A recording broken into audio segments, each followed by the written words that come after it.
కేసీఆర్ చెప్పినన్ని అబద్ధాలు ఇంకెవరూ చెప్పలేదని మంత్రి కోమటిరెడ్డి వెంకటరెడ్డి విమర్శించారు. హైదరాబాద్ లో నిర్వహించిన మీట్ ది ప్రెస్ కార్యక్రమంలో ఆయన మాట్లాడారు.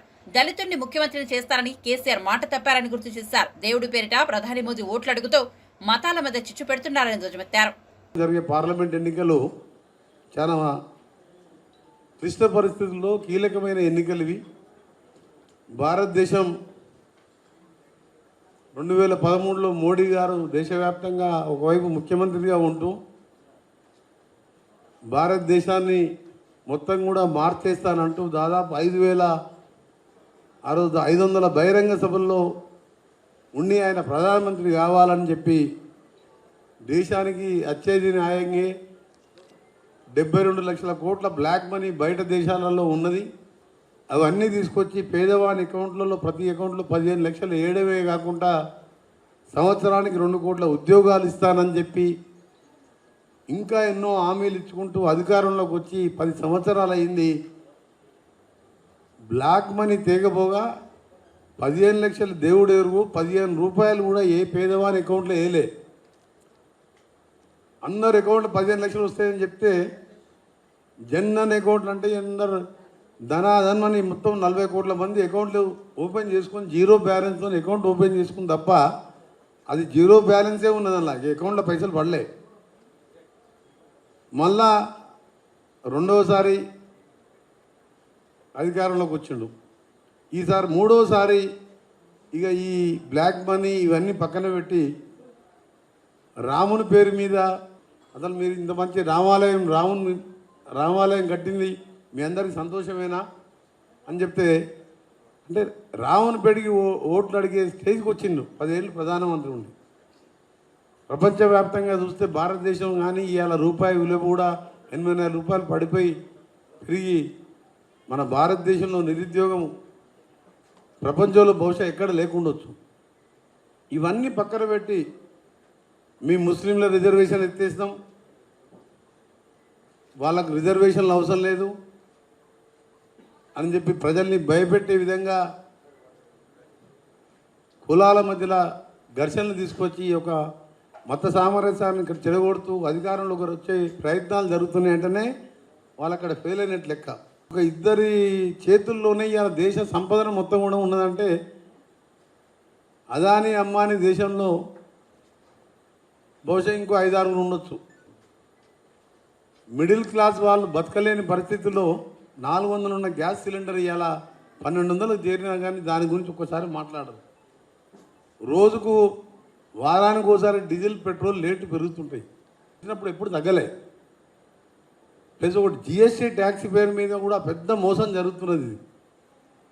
దాన్ని ఎవరు కూడా సీరియస్ తీసుకుంటలేదు. కానీ చాలామంది జిఎస్టీ పేరు మీద గవర్నమెంట్ కడుతున్నా లేదా తెలియదు. వాళ్ళు రిసిప్ట్ ఇస్తారు, దాని కింద జిఎస్టీ వసూలు చేసుకుంటారు.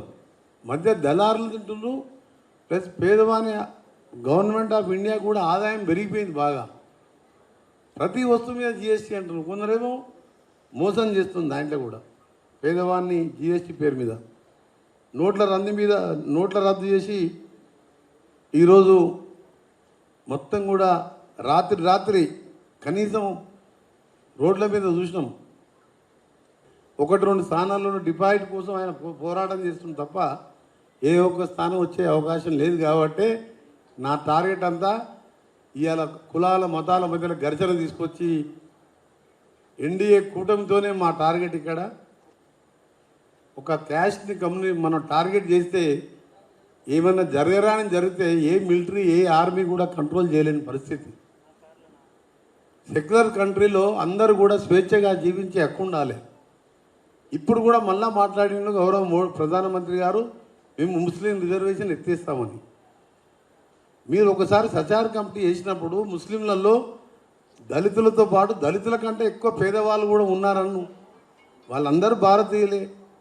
ఈ ఉన్న రిజర్వేషన్ తీసేయాలని తీసుకొచ్చి ఇవాళ మీ ఓటు బ్యాంక్ రాజకీయాలను పెంచుకునే విధంగా దాని విధంగా మాట్లాడడం కూడా తప్పని చెప్పి ఇలా బీజేపీ అమిత్ షా మోడీ ఎవరు మాట్లాడి అదే మాట్లాడదు. ఎందుకంటే అది తీసేస్తా అంటే హిందువులో ఓట్లు వస్తాయి. ఇది పద్ధతి కాదు. ఇది అన్ఎంప్లాయ్మెంట్ని ఏ విధంగా తీర్చాలి? దేశాన్ని మేక్ ఇన్ ఇండియా అన్నాం, ఎక్కడ పోయింది అది? ఇప్పుడు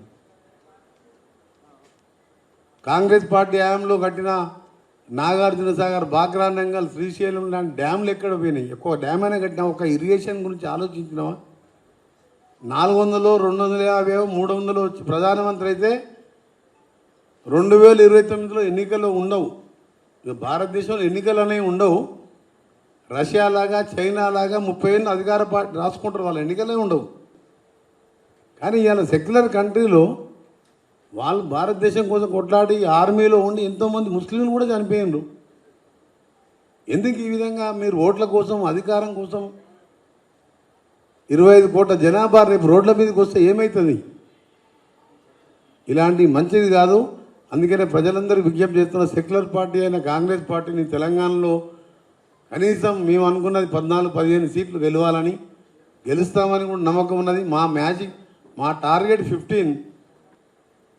అసలు కేసీఆర్ గారికి ఎంత పెద్ద శిక్ష విధించినా తప్పు లేదు. అది ఏ శిక్షణ కానివ్వండి.